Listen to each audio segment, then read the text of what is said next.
Когато те срещнах случайно,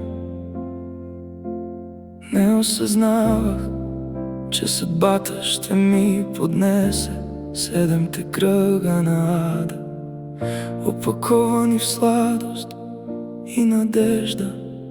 Наричат го любов. От тогава друга аз не искам, но и да живея не искам, щом ще съм ти чужд.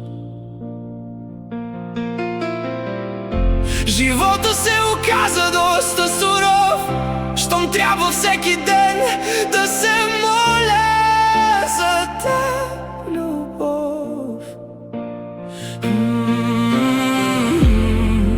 От тогава друга аз не искам, но